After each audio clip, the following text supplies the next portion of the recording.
Hi, this is Nick at Bandkind, and we're here with Zach Williams. So glad to have you here. Yeah, Heaven Help Me is taking over the national airwaves. Nice. Love the vulnerability in your vocals in that song. Yeah. Tell me about putting it together. Yeah, I mean, it's one of those songs that I remember we had just, actually, it was the day we finished writing Less Like Me. You're kidding. And we had gone into the kitchen at a buddy of mine's house to get a drink and just kind of chill for a minute. And we were making I remember he was making like some salsa or something at the thing. And another friend of ours was playing the piano that was in his dining room. And he started playing the opening, piano riff to Heaven Help Me. And I was like, dude, what is that? And he was like, I don't know, just something I was messing with. And that just, it's funny when you hear music, you just kind of, it takes you to a place, For me, it took me to this place of like this despair and this I hadn't really written a song from this posture, where it's like this vulnerability of, here I am, kind of the big macho, kind of burly dude that like people probably think, he's the tough guy or whatever. And it's like, I have the same things going on in my life that everybody else does. And I really didn't have a song that was just this cry, this like, hey, I need your help. I can't see the things, I can't touch the things, but I need you to help me to have the faith to believe in those things that, you've promised me. And so we honestly went back into the studio, started messing with that piano lick, and wrote the song that afternoon. And it's one of my favorites on the record. It was going to be our second single on the record, and then everything with There Was Jesus kind of took off, and so we moved it. Yes. And so and so I'm excited now to finally get to share this song. And I feel like just the season that we've all been through, the season that we're going into, with just the uncertainties and the fears that are out there right now, it's nice to know that if you don't know what to pray for, help me is enough. God already knows what we need. That's amazing. I think right from your vocal delivery, it's going to be a broken song that is going to bring comfort, that's going to immediately connect. And it's done that for us. We love it. And we're really, really glad.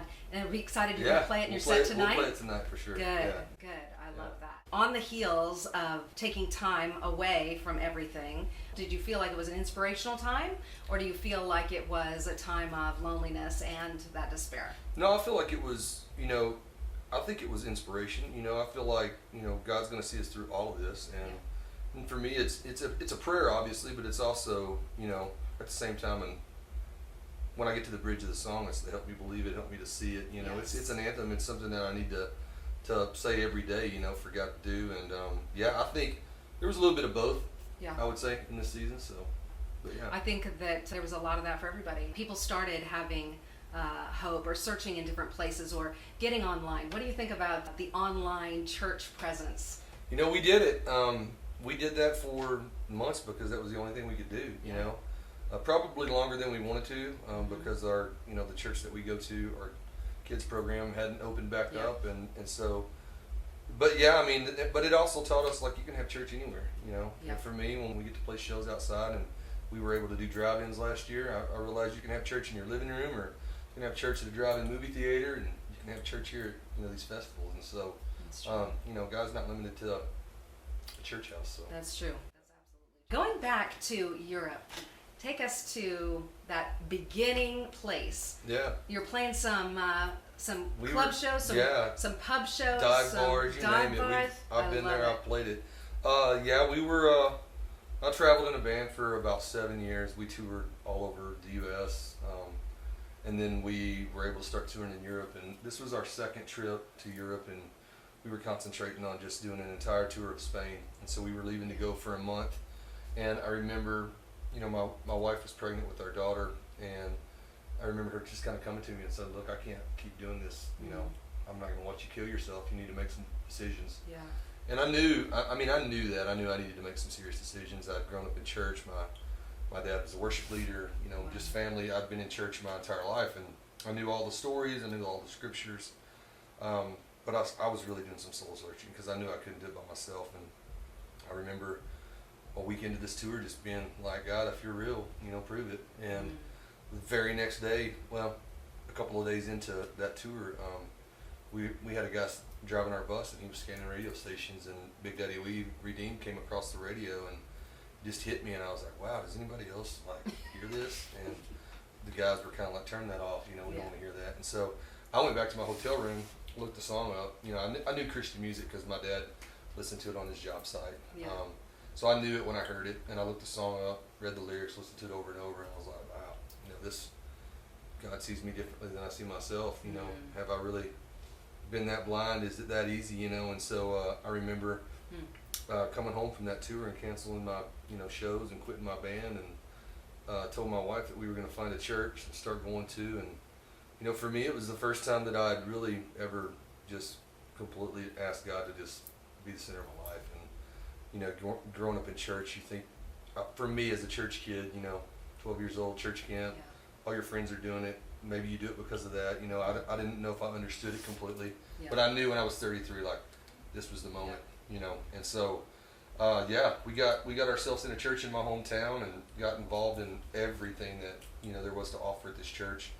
And you know, a year later, I was working for the church and worked for them for 4 years before moving to Nashville. So oh my goodness, wow, I love that. Fast forward, you connect with Dolly Parton in some way, shape, or form, and create this amazing collaboration.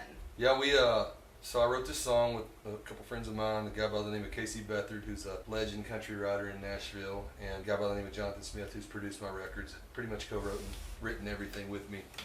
And we wrote this song, and it was just kind of this look back on life over the last 20, 30 years, and all the places that I've been, all the things that I've seen, the moments that I miss where God was in the middle of it all, but I couldn't really see that, and I didn't see it at all in those times.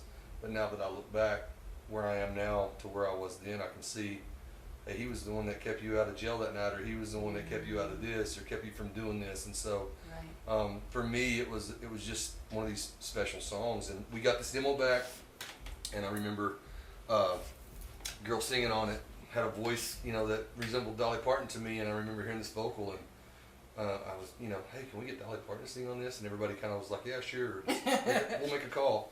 But we did. We finally, found her management and tracked down who was working for her, and she agreed to listen to the song. And she told me the day that we met that she didn't even make it through the chorus and knew she had to be a part of it. And so I love it.